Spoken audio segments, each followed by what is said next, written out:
Good morning, everybody. It is Wednesday, May 14th. It's NFL schedule release day. We are finally here. The games are slowly starting to leak out. We're learning a lot about which teams are going to be playing when and where and how that breaks down. And I'm going to talk about everything we know at this point about the schedule, about the release, about the leaks. I'm going to go back and update everybody on some of the market ratings, some of the projections for some of these teams. Try to just give you a full reset with a full widespread view of everything that we are going to see throughout the day today on Wednesday. Tomorrow, there'll be more information coming out. We'll have another show Friday looking back at some of the official winners and losers after everything is all labeled out. There's a lot to talk about. There's a lot to get to. And I'm going to lean on everybody who is watching today on YouTube. Throw your questions into the live chat on the right-hand side. Throw in any teams you want to dive into, any questions you have about certain teams, methodologies, projections, anything that you want to know. This is the time to do it. You can maybe even go a little bit longer today if you guys are putting the questions into the chat on the right-hand side of the YouTube panel. You can get your questions in. We'll dive into different teams. I'll pull up the spreadsheet. I'll pull up the charts as well. A lot to talk about, a lot to get to. Looking forward to this. Adam Orphan says, Merry Christmas. Look, I'm not buying into the Christmas. Every day is Christmas. Do you get to talk about football, especially with other people? So today is a great day. Not trying to downplay that, but we're talking about football. We're talking about the NFL, and there's opinions on it as well, which is something I love about the NFL, and I think it makes it unique. Good comparison. Couple tweets went out today on my part about teams, about schedules. I sent one about the Giants. We'll talk about their opening five in just a minute. And there were people coming in. I said, are the Giants going to start 0-5? Somebody said they're going to start 3-2. Another one said they might get 1 or 2 wins. I compared that to a tweet that came out about the PGA Championship, which, by the way, starts tomorrow. Pretty great week all the way around. And there was a comment about a site that aggregates takes, a new one by Jonathan Bales and Cal Spears and that crew. There's a record number of references among the betting space to Bryson DeChambeau. And of the 65 takes that have come in so far on Bryson, 64 share positive sentiment.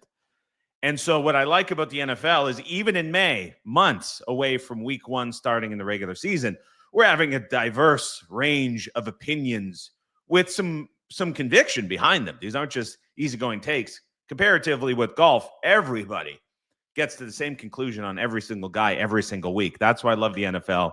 That's why I love talking about it. Every single day you're able to do it, it's Christmas. So I appreciate it, Adam.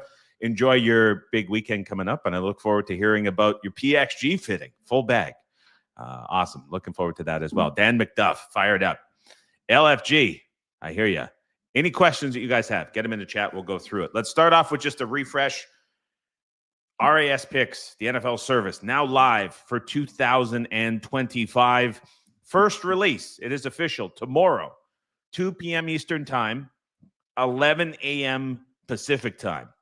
For all of the details, for the early bird special pricing, for everything that you need to know, you can head over to raspicks.com/order/NFL. You can find all the details on the site. You can get there from the homepage.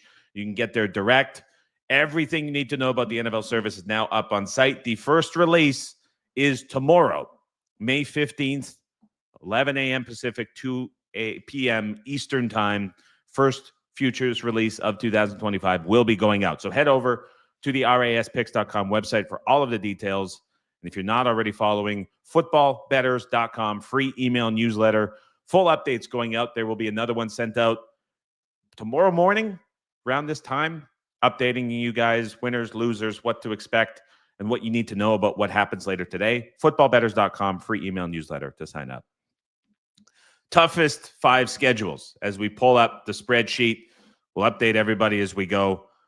As it stands, with all the leaks updated, with home field advantages adjusted, with international games, home field advantages removed, we're looking at the toughest 5 schedules overall. Detroit, New York Giants, Philadelphia, Minnesota, and Chicago. 5 most difficult projected schedules for the upcoming season. The way that I have projected these schedules is very simply taking on the left-hand side of this spreadsheet The end of season market ratings from Unpredictable, which are based off of closing lines and scores over the course of the season, updating them for injuries last year to this year. Good example, Trevor Lawrence. Obviously, the Jags' floor is bumped up because they will have Trevor Lawrence starting, but not Mac Jones. Any teams that had tweaks like that took widely available numbers, added them to the rating to get them back to a reset floor. They also reset the high and the low based on historic last 4 seasons of results for where teams start, where teams end in terms of 1 to 32. So a bit of a readjustment in that. And then for free agency, as well as the draft, went in and made some minor tweaks as well to adjust teams to where they need to be. I then went and put in all of the opponents for every game on the season. And I'm taking the sum of the implied win probabilities from the VIG free point spreads that have been created for every single game, which are using percentages per point based on how games have finished the last 15 seasons, updated for recency, updated for changes. And that is how you get to these win total projections. The strength of schedule projections come from the average point spread rating of opponents. And it's separated into overall, it's separated into home, it's separated into away. And then I have a total win projection for each team. I have home proportion and away proportion making up that win total that is projected as well. So when you hear me reference difficulty of schedule, that is where it is coming from. I think this is a great way to do it. I think it gets you to a better number than you get from win totals, which we talked about are about 2.5 times more predictive than backwards looking strength of schedule aggregates from last season into this season. So from these numbers, 5 toughest schedules overall: Detroit, New York, Philadelphia, Minnesota, and Chicago. 5 easiest schedules overall that we are looking at for this season in projected schedules. Easiest overall, San Francisco, by a lot as well. Incredibly easy schedule ahead for the 49ers. New England, New Orleans, Tennessee, and the big surprise in this, the Buffalo Bills. 5th easiest overall schedule for the Buffalo Bills, despite being, in my opinion, the Super Bowl favorite to win in 25. Toughest home schedules, 5 most difficult home schedules. And as I see comments coming in, guys, you're watching on YouTube, get the comments in on the right-hand side in the live chat. Any teams you want to dive into, this is the time to do it. We'll go game by game if we have to. Throw in the teams you want to hear more about, and we will discuss them. Toughest home schedules, 5 most difficult: Minnesota, New York Giants, Green Bay Packers, Dallas Cowboys, Cleveland Browns. 5 most difficult projected home schedules: Minnesota, New York Giants, Green Bay, Dallas, and Cleveland. Easiest home schedules, 5 easiest home schedules are New England, New Orleans, Tampa Bay, San Francisco, and Las Vegas. Some interesting names pop in there. Most interesting to me, Tampa Bay and San Francisco. If you think the Pats are going to take a leap forward with Drake May and the coaching change, seeing them with the easiest home schedule projected of any team is pretty intriguing. Toughest road schedules, 5 most difficult road schedules, updated after some of the leaks in the international games that we've heard already. Detroit, Chicago, Philadelphia, Las Vegas, and Baltimore. Wide schedule variance for the Las Vegas Raiders. Top 5 easiest home schedule, top 5 most difficult road schedule. A lot of that has to do with the divisional opponents. They're in the AFC West in divisional hell. Interesting to see them on both sides of the spectrum. Those home games for the Raiders going to matter a ton. Same thing can be said for the Detroit Lions, going to matter a ton for them as well, considering how difficult things get for them on the road. To me, of the splits that we see for difficult and easy, it certainly stands out to me that Buffalo has the easiest road schedule of any team in the NFL. Top 5 easiest schedule overall, easiest projected road schedule. when you think about how strong their home field advantage is, how great they are as the season goes on in Buffalo, man, to get all of the tough games on the schedule at home is a massive break for them, especially when you see what's coming for Kansas City. We'll talk about in a second. An easy path to the 1 seed for the Buffalo Bills in the AFC. Miami, second easiest road schedule. San Francisco, third easiest. San Francisco, top 5 easiest road schedule. Top 5 easiest home schedule. Easiest overall schedule as well. Atlanta gets it very easy on the road. Number 4. Carolina, number 5. So there's a breakdown of the top 5 easiest, top 5 toughest overall home and road. Again, big takeaways for me. It's brutal any way you look at it in the NFC North. The Bills get a ridiculously easy schedule break. The 49ers get a very easy schedule break. The Pats have the potential to take that leap because they're going to have it so easy at home outside of those games against the Bills. And then the Raiders, entire season depends on how they do at home because it is brutal for them every time they go away from Las Vegas to play on the road. Those would be kind of the surface level takeaways that we see. Crunch Time Sports Advantage Network says the official start to the 2025 season starts today. It started in March, but if you want to say it's today, hey, I'm with you. Let's do it. Sky High says, what do you find more impactful, either to the success or detriment of a team? Disparity in miles traveled or rest disparity? Good question, Sky High. I went through yesterday after I saw the Schefter tweet where he had all of the miles for all the teams traveled listed. And I went back since 2021. I looked through the different seasons. I was kind of hunting for anything. I was like, what are we going to see? What are we going to look at? Like, what? There's got to be a takeaway here. Incredibly inconclusive.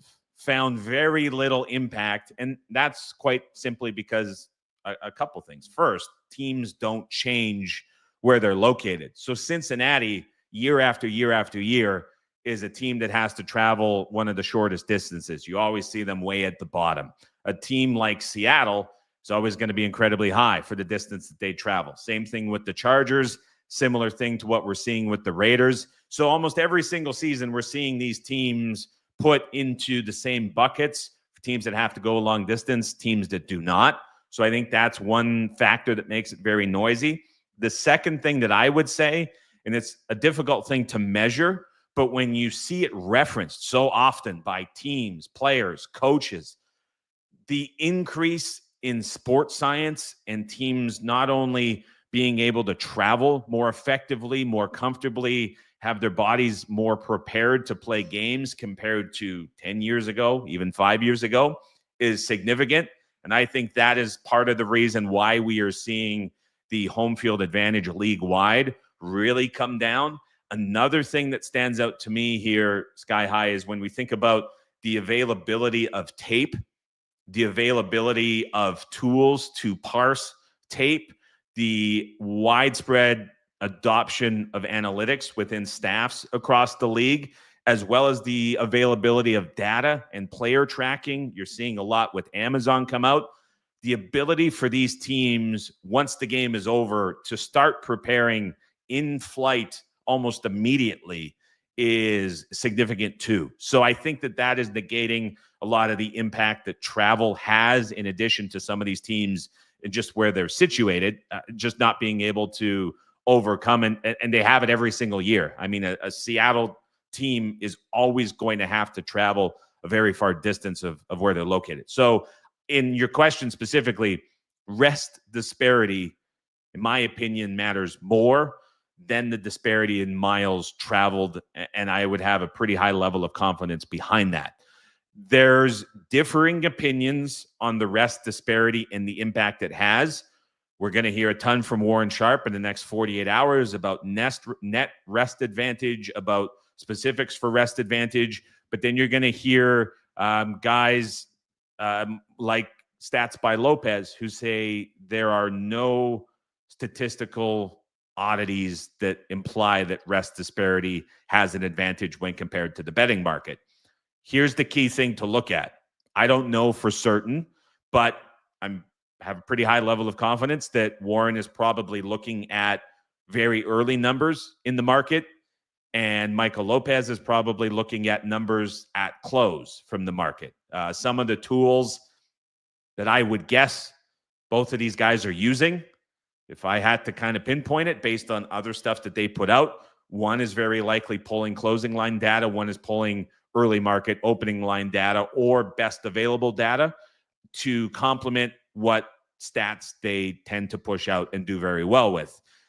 What I will say is when you're looking early on in the market, if you have 3 days more or 3 days or more of rest advantage, that has led to an ATS cover rate of 55% and a straight up win rate of 55% over the last 5 seasons. So there has been an impact early. Is the market getting better at pricing that in? Yes. Are books getting better at pricing that in? Yes. Do I think it still matters as the season goes on to matter a little bit more? Yes, I do. So I see both sides of it. You're going to hear both sides of it. But to answer your question, hopefully I did so well enough. Rest disparity of the two matters more to me. Matt Smith, this morning you tweeted the Rams are your NFC favorite. Could you please elaborate on your thinking? Thanks. Absolutely. One, the team has been fully thrust into win now mode earlier than I think they were ever expecting to do so with the leap that their young defense took forward last year. So you now have that core and those young pieces of the defense that came together. I think about last year, the first 5-6 weeks leading into the bye, it was a big mess. After that, they moved guys around, they shuffled pieces, and that defense took off, and it opened up a ton of opportunities on the offense. So now you have that with the ability to build on it in the offseason and take it even further. I think that's a big positive. Number two, with the Stafford deal, likely his last year. Last year, it was down to the wire. They negotiated things behind closed doors, allegedly within, according to Jordan Rodriguez, like 15 minutes before training camp officially started. Now that's all been settled as of, was it late March, early April, when that was kind of settled out. So now you have the full final season of prep with Stafford. And so I think that sets up very well for them. And I look at the schedule for the Rams overall. It's a below average overall strength of schedule, very average for home, very average for away. So it's not like they're going to be in like AFC West teams going through a gauntlet, NFC North teams going through a gauntlet, NFC East teams going through a gauntlet. The Rams overall have a pretty comfortable path. I know Arizona's taking a step forward, as are, I believe, the Niners in division. But to me, this is a pretty comfortable path for the Rams throughout the season. And you think about what they were able to do last year, getting within effectively a drive of the same spot I'm thinking they can get to this year. I think they're just in this one season window, similar to what they were a couple years ago, where they have all the pieces for one more year on offense. You have a defense that's way ahead of schedule. I think that comes together. I think the Rams, for a Super Bowl exacta right now with the Bills, would be the bet that I would make, as I tweeted this morning. Adam Orphan is pumped. What can Penix do with a full season? Trying to answer Liam Hannon's prediction for my Falcons this season. Well, let's pull it up as it stands right now. Based on this, and again, I want to make it clear as we're looking at this, this is non-inclusive of my opinion. Like, I've gone through and done no manual adjustments based on what I think. This is just a very basic, level-headed market viewpoint for what we're seeing based on how things finished last year and some updates for personnel. Atlanta Falcons projected 7.62 wins with a win total of 7.5. Easy overall strength of schedule, very easy road schedule. Now, Liam, if we're being honest, as we look through this, they dodge international games. If I'm not mistaken, we'll pull up the schedule grid from Nerding on NFL and Aussie NFL here to look at. They have the Berlin game. Pardon me. I'm still kind of situating myself for everything. So they have the Berlin game week 10. They open against Tampa Bay. That's the only leaks that we have here for the Falcons. if you think about the schedule of opponents and what we're going to see from Atlanta, let's just kind of talk through this. So within the division, these home games, which are going to be quite important when you think about how easy, if we look at Atlanta, very easy road schedule. So home games for Atlanta going to be significant. Carolina, New Orleans, Tampa Bay. I think at this point for the Saints, you're looking at that game becoming a lot easier as it stands right now. Atlanta against the Saints, 6-point favorite at home. Maybe that's stretching things a hair too far, but that's going to be an easy one for them at home. Tough one against the Rams, tough one against the Bills. Those are going to be two very difficult games. Miami could end up playing easier than expected. 3.5-point dogs to Washington at home. That game could probably play easier than expected. So you have a chance, I would say, this home schedule overall for Atlanta. If I'm just looking at it now, the Bills are going to be locked into being a great team. I think the Rams are going to be locked into being a great team. Do these other teams improve? I would look at this and say, based on where they're rated right now, Washington probably is at their peak. Miami, with what we could see from Tyreek Hill, with what we could see from Jalen Ramsey, how that settled, that game probably plays easier. Seattle, if Darnold doesn't click, I think that could play easier. Tampa Bay is going to be tough. Carolina, I think, is priced pretty fair. So I would say at home, Atlanta's schedule has a chance to play easier than expected. Away from home, Arizona is going to be a brutal game, but they do get that one indoors. They get the Colts indoors. They get the Vikings indoors. They get the Saints indoors. So you have at least half of the road games for Atlanta going to be played indoors. Arizona is going to be tough. I think the Cardinals can definitely take a leap forward. So that's a game that could play more difficult. I think the Panthers are fair. Colts, I would say, a lot of variance in that, but certainly with the chance to play easier. Vikings is going to be tough. Pats upgraded a lot. That's going to be pretty tough. Saints could play easier. Jets could play slightly easier, but probably priced fair. 49ers fair. Bucks pretty fair. So that easy road schedule is going to be pretty straightforward, I would say, to where it's judged to play. I think you might get a bit of a better break at home. In terms of what the Falcons could do rating-wise, well, end of season last year when Penix took over, they were the best rushing team in football for the final 3 weeks. It completely opened up the run game for them. Questions about what we see pass-wise, I think, overall. But right now I have them -2 in ratings. Let's say they get above average. Let's say they get to half a game or half a point above average in their ratings. Let's say that away schedule plays true to difficulty. Say the home schedule plays true to difficulty. You're getting them to 9 wins with a little bit of improvement on there, just based on these ratings. So if you think as right now, the Falcons with Penix and the pieces they have are an average team, so I even say they're above average, you're probably close to 9 wins on them. If you think they get slightly above average, if you get to one point above, you're getting the 9.5. So it's not a crazy leap for them to have to take to get into that range. If you get a little bit of a break with that home schedule playing easier, 9-10 wins is not out of the question with how good that run game looked once Penix took over. So that's what I would look at overall, Liam, for what you're looking at for the Falcons. Ed Redmond, hopefully you break down the Green Bay schedule. Let's do it. Green Bay Packers. Again, no, my opinion's not included in this. This is just updating for the offseason, updating for any changes from last year. We're looking at Green Bay, 9.79 wins projected, a home win contribution of 4.6, a road game contribution of 5.17. This is definitely a little bit unique when you look through some of these other teams in this 9-10 category. Cincinnati getting a lot of it from their home games. Looking at LA Chargers getting more from their home games than road games. Minnesota, similar to Green Bay, a little bit lopsided, but not to the extent that Green Bay is projected to. Tampa Bay getting more from home than away. Washington getting more from home than away. This is just reflective of the Packers' brutal home schedule for Green Bay. Average opponent 2.69 points better than average for the Packers at home. So a big variable in this Packers win total of 9.5, going over or under.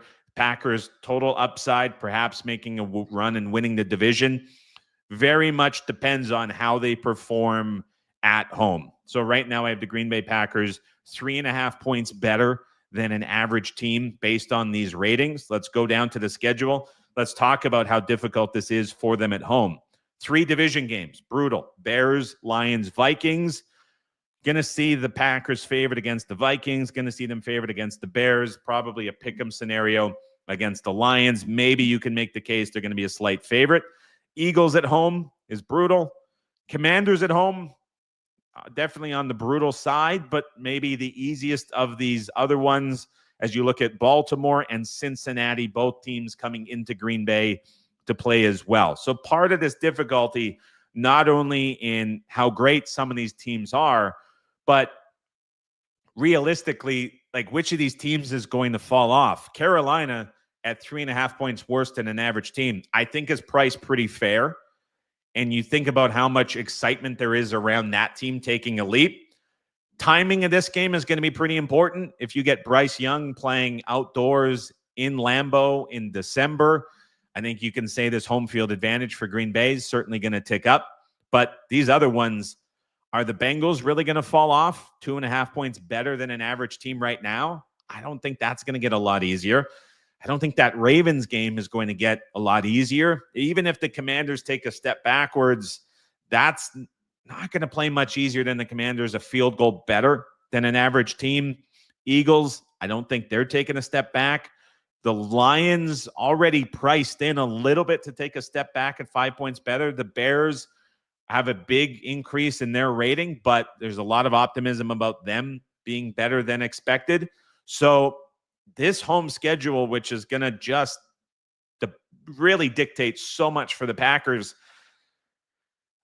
man, I think it's tough to see that playing a lot easier than is projected to be. Now, away from home, Cowboys could play a little bit more difficult than expected, but then you have a couple, like the Browns price low, that could be easier. Steelers, if they don't get Rodgers, that could be easier. The Giants, the way that they're scheduled to start, could be easier.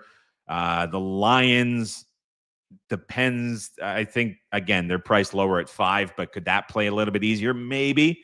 But then you have these 2 sneaky ones on the road for Green Bay, which I think can make this road schedule play a little bit harder. They're going to have to go into Denver and play what I think is going to be the best defense in football. They're going to have to play a Cardinals defense that is going to take a serious step forward this year. These 2 games for Green Bay on the road at Arizona and Denver, 2 very, very sneaky, difficult teams to draw on the schedule, especially for the style of play that the Packers have. So this is tough for Green Bay. I don't think there's really a lot of wiggle room in this schedule, as tough as it is, for them to catch a big break. It's probably, if you're going to see like a big leap forward from Green Bay in the regular season, it's going to have to be from them exceeding expectations on their own more so than it is them getting help from opponents. Now, let's take a look at what we're seeing. Washington, week 2 is a Thursday night football game. The Eagles, week 10 is a Monday night football game. The Chicago game on week 16 is going to be a Saturday game. So the Packers getting passed around a little bit in terms of primetime games. We talked about it on the show on Monday. Not a big breakdown in that. Just good teams get these primetime games. It's not necessarily a hindrance to the overall performance, but it is worth noting that there could be some rest disparity spots for the Packers just based on this, especially if they catch 1 or 2 more. The Carolina game, I missed the leak. It must have just happened. That is going to be a week 9 game. So in terms of that schedule for Green Bay, we're saying like maybe that's one that plays a little bit easier.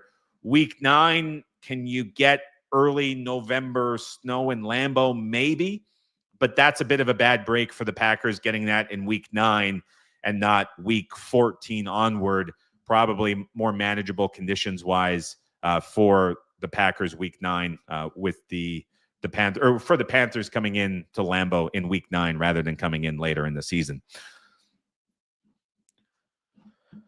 Dan McDuff says, can you go through my Eagles schedule? OMG, LOL 7. I see your question about the win total. Same with JB Paintball. I'll get to those in a second. Good questions. Dan McDuff says, can you go through my Eagles schedule? Last season, I followed your NFL futures picks with the Eagles winning the NFC and the Super Bowl. Thank you for that. I'm glad you did, Dan. I know a lot of folks got the exacta as well, Eagles Chiefs. And so there were some big DMs, 40, 50 to 1. That came after the Super Bowl. So that's awesome that people were able to follow that and take advantage of that as well. Going to be tough to repeat year 2. We'll see. Rams, Bills would be my exacta right now if you want to go out and take a flyer on that one. Let's go through the Eagles schedule right now. They open with Dallas, Thursday Night Football, Kansas City week 2, Giants Thursday Night Football week 6, Packers Monday Night Football week 10, Chicago is the Black Friday game, week 13. Washington, Saturday football, week 16. So Eagles, as the defending champs, getting shuffled around a lot. Current projection for the Eagles, 11.04 wins, 5.8 coming from home, 5.15 from away. Overall, strength of schedule for the Philadelphia Eagles, third most difficult for the Eagles, with the average opponent 1.53 points better. Road schedule for the Eagles, 2.2 points better than average are the opponents. 0.75 points better are the opponents at home. So easier home schedule for the Eagles than road. Let's go through game by game and talk about this and see what could play easier. So let's talk about the home schedule, where the Eagles are going to have to stack wins. Eagles projected to be favored in every single home game. Toughest home game is going to be the Lions. Second most difficult would be the Rams. Third would be the Commanders. Otherwise, you're looking at, outside of the Lions, field goal favorite or more for every game that the Eagles are going to be playing. In terms of will this be easier or tougher? If I had to guess right now, Cowboys could play slightly tougher. However, that is going to be week 1 Thursday Night Football. This is good and bad for the Eagles. The bad is that it's week 1. Thursday Night Football for first-year head coaches, schedule poison, 28% against the spread. First-time head coaches have not won a Thursday Night Football game in the first half of the season. Went back to the schedule change as well. 0-8 are the coaches in the first year on Thursday Night Football. However, they were not going to get them between weeks 2 and 9. With it being week 1, very different animal for those first-year coaches to prepare. Cowboys are already preparing for the Eagles. In theory, they're going to have 5 months lead up to get ready for that game. It's a lot different than having 96 hours. So a bit of a bad break for the Eagles, drawing that in the sense that they don't get that very favorable schedule spot. But you're probably not getting the Cowboys at peak improvement. Like if I'm looking at the Cowboys in other teams' schedules playing more difficult, to me, that's coming a little bit later in the year rather than week 1, new head coach, quarterback coming back, new wide receiver 2, new running back room, new offensive line, a little bit of a scheme change as well. I think that's coming later. So I don't think you get a break in the sense that you're not getting the Cowboys maybe at what they could be, but you don't get the break where you're getting the first-year head coach on Thursday Night Football. Giants, that game, has it been scheduled yet? At week 6. Brutal run for the Giants. That's going to be a game that you might honestly, with the first 5 games for the Giants, maybe that's a rookie starting. Perhaps Daboll doesn't pull the switch that early, so maybe that's very optimistic, but that's going to be an easy one. Commanders going to play true to schedule. Rams true to schedule. Bears have a chance to improve. Broncos is going to be tough with a chance to improve. Lions, I think, fair. Raiders probably true to schedule. I don't think this home schedule for Philly plays much easier than it's projected to right now. If we're looking at the road games, which are very difficult for Philly, is there a chance that this plays easier than expected? Well, the Cowboys game, we don't have that road game for Dallas announced yet. We'll see where that falls and where that gets placed. The Giants, really time dependent, seeing how that falls. Commanders, similar thing as what we just said, probably plays true. The Chiefs game is week 2. Interesting note, obviously here it's a bit of a rest advantage spot for the Eagles. The Eagles open up Thursday Night Football week 1. The Chiefs open up week 1, Friday Night Football in Brazil. So the Eagles are going to have a 2-day rest advantage, even though it takes away from the Chiefs having a little bit of an extended week. So a slight positive there for the Eagles in that Chiefs game. Bills game not announced. I get the feeling that that could be later in the year, which would be a big disadvantage for the Eagles going into Buffalo. Chargers probably plays true. Packers plays true. A little bit of variance with the Vikings, with the rookie quarterback and J.J. McCarthy. A little bit of variance with the Buccaneers, new offensive coordinator coming in. So the tricky part with this is I don't see a lot of breaks here for the schedule for the Eagles. I don't think it plays a lot easier than expected. This win total is assuming that the Eagles are 6 points better than an average team and hold that throughout the course of the season. I don't think the schedule gets much easier. I'm having a hard time getting over that 11.5 for the Eagles, honestly. I really am, Dan. So I think this is a schedule that plays pretty true for the Eagles. And if you're looking at an over, I mean, what do the Eagles need to get to? If you say they're going to be 8 points better than an average team, last year that's where they were. That's also where the Ravens were at the end of the regular season. That gets them to 12.16. That's probably what you're expecting to happen if you think the Eagles are going over 11.5 wins. So it's going to have to be a bit of a leap there. JB Paintball, can you give any live updates on any win total movements this morning? I want to see what the Vikings are at. That would be interesting to see because they are certainly a team that moved a little bit on Monday, saw them move a little bit on Tuesday as well. And so I just want to see there were 8.5 with the over at -120. And that is what was posted at FanDuel. As I pull that up right now, they're 8.5 with the over still at -120. So I think we're going to see some movement for what we're seeing with the Vikings. I'm surprised it hasn't moved yet off of that 120, to be honest. Here is why, as we go down to the Minnesota Vikings. So I'll start right here. Vikings win total projection 9.04. Looking at them as 2 points better than an average team. That's already a downgrade of 2.5 points from where they were last year. Some of that is just resetting this year. Another chunk of that is obviously the quarterback change and just switches that come with that. When we look at the Vikings specifically, 9.04 wins. So they're already over in the projection of the 8.5 for what we're looking at. The home schedule for Minnesota at 3.06 points better per game is the most difficult home schedule of any team in the NFL that is projected. The road schedule -0.33. Here's where this is interesting for Minnesota. Their road schedule, by virtue of having these week 4 and week 5 games against Pittsburgh and Cleveland, one will be played in Ireland, one will be played in London. This schedule for Minnesota with these 2 games, I think, is actually a pretty good break for them because you take away the home field advantage for Cleveland and you take away the home field advantage for the Steelers. These become neutral games. So to put it in perspective, I was just penciling in -1.5. So it might not sound like much, but you take away this 1.5 of home field advantage for both of these teams, the Minnesota Vikings pick up right around 0.2 wins just from that home field advantage being removed from the Steelers and from the Browns. Now, here's the question. With the Vikings playing back-to-back international games, does the second game effectively become perhaps a bit of a home game in a way for the Vikings? They're already there.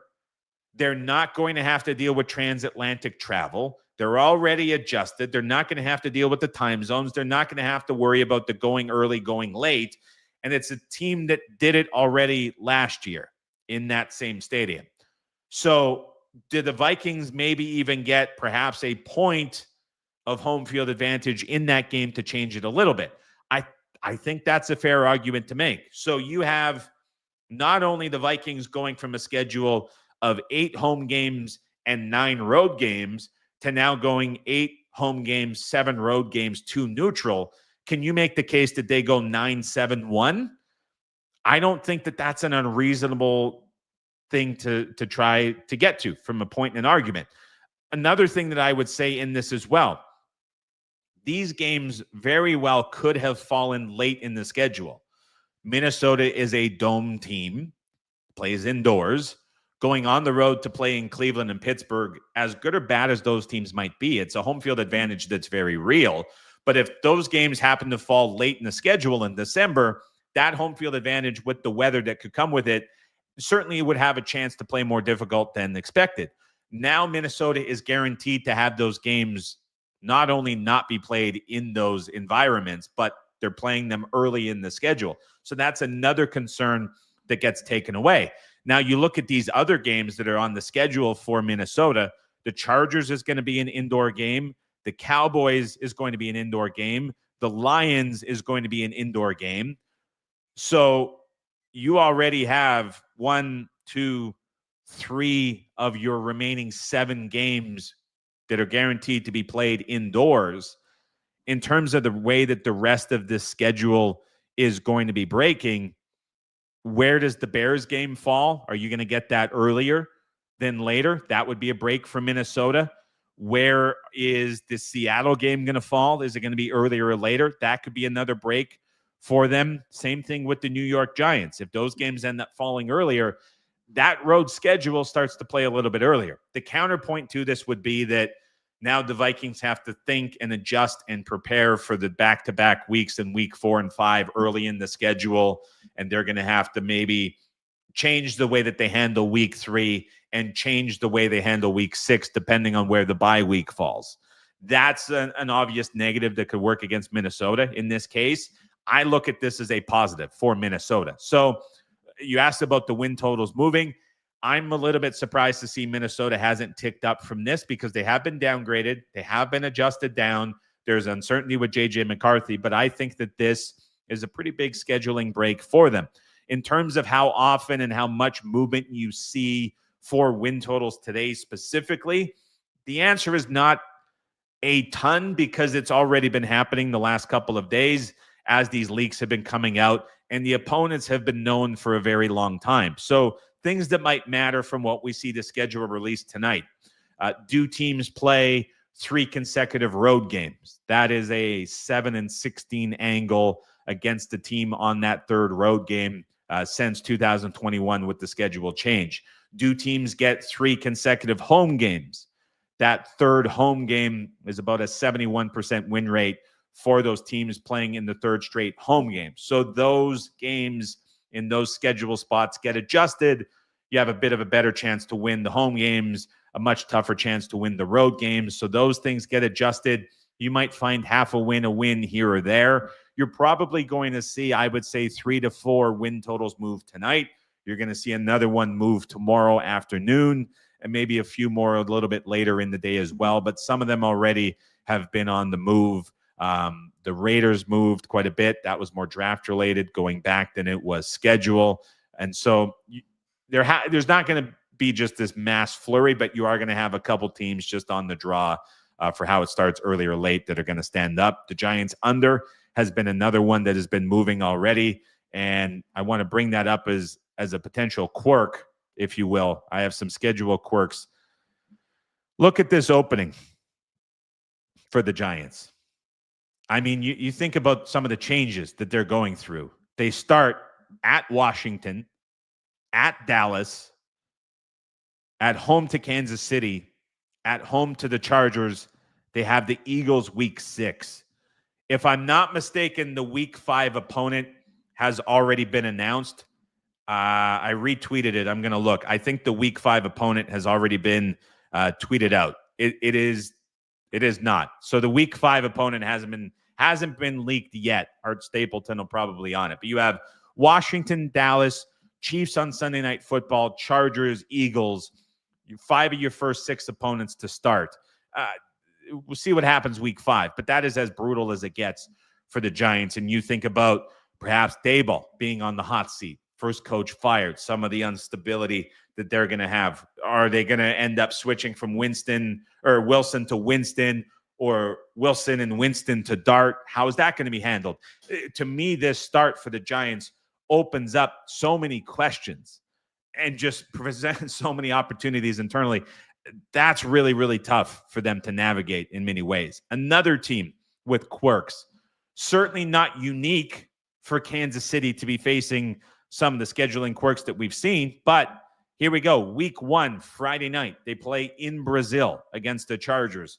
Week 3, Sunday night football at the New York Giants. That's coming off of the Eagles game in week 2. Week 5, Monday night football at Jacksonville. Week 13, Thursday afternoon against Dallas. Week 17, Thursday afternoon against Denver. They're already scheduled for 5 standalone games. 4 of those are going to be on short rest, inclusive of the week 2 game against Philadelphia, coming off of the Chargers game, which we know the Eagles will have really 2 extra days to prepare for the Super Bowl rematch that gets played earlier. This is really tough for Kansas City. It was tough last year. It's tough every year for Kansas City. They get the showcase treatment. They have the experience to overcome and play through it. We talked about standalone games, the teams that get 6. They're not necessarily failing to meet their win total by an average of 0.6 wins per season because they're playing in all these standalone games, just because they have damn difficult schedules to begin with and really high expectations. Now, the schedule's doing the Chiefs absolutely no favors at all with any of these matchups or any of these games. There's also the case of, when is this late game on the road at Buffalo going to be scheduled? Is that going to be a late season game? That becomes a lot more difficult as well. So some quirks certainly for Kansas City. Another team with some quirks, the Washington Commanders. The rumors are that Washington is going to be scheduled for 6 standalone primetime games. We know week 2, they will be at Green Bay on Thursday Night Football. We know week 11, they will be playing in Madrid against the Miami Dolphins. And we know week 16, they will be playing Saturday against the Philadelphia Eagles. We'll have to wait and see if we see more of these games scheduled. Just came up, Dallas Christmas in week 17 has been announced. So they've already got 4 of the 6 leaked. Are we going to see 2 more added for the Commanders? Again, when you're in these standalone spots, it's not doom and gloom for these teams overall. It's just a reflection that they have a very difficult schedule. For Washington, they're very much going to be that showcase team this season that gets shuffled around, put in a lot of primetime games, put in a lot of big spots, just because of the leap that they took last year and the high expectations they have on them this year as well. We're seeing OMG say 0-4 start for sure for the New York Giants. Again, I spoke about at the top of the show. There were guys, I heard 3-2. I heard 2-2. I love the NFL. It makes it so much fun because everybody has the big opinions and everybody has a take on everything. And that's what makes it great, that you get all those different perspectives. Any last questions that anybody has for any of these teams? I think this was a good run through, a good breakdown. On Friday, we'll have an official list of winners and losers. That will be up on footballbettors.com tomorrow in the email newsletter for everybody who wants to keep an eye on it. Couple media appearances tomorrow to talk about it as well. So if you have yet to sign up for footballbettors.com, you can do so now, www.footballbettors.com. And of course, the RAS Picks NFL service is live. You're talking about win totals moving. At least one win total will be on the move tomorrow at 2 p.m. Eastern, 11 a.m. Pacific time. First futures release of the RAS NFL service. At least one will go out. The board will move. Lines will move. And that will be something that happens at every single sportsbook. So if you want to get in ahead of that, head over to raspicks.com. Click on the early bird details for the NFL service. All of the details available on site with all the breakdowns, all the info, everything you need to know about the early bird promotion. First release tomorrow. 2 p.m. Eastern time, 11 a.m. Pacific time. Adam Orphan says, great show and insight, Adam. Thank you very much for tuning in. Chat to you again very soon. John, when will you release your divisional winners? Those will be coming up. We'll talk divisional winners. We'll talk about more than just a long shot future Super Bowl exacta. We'll do division winners. We'll do awards. All of that to come. Certainly keep an eye out here on the channel. If you're not yet subscribed, you can do so down below and head over to footballbetters.com for the free email newsletter. I'll keep everybody up to date on all the channels as well as the podcast on Apple and Spotify. Thanks, everybody, for stopping by. Have an awesome Wednesday. Enjoy the schedule of release later today. And we'll see everybody tomorrow morning in your email inbox, as well as over on the RAS NFL service release tomorrow, Thursday, 2 p.m. Eastern, 11 a.m. Eastern. Enjoy the release tonight, everybody. We'll chat to you again, same time here on the channel, 11 a.m. Eastern, 8 a.m. Pacific on Friday.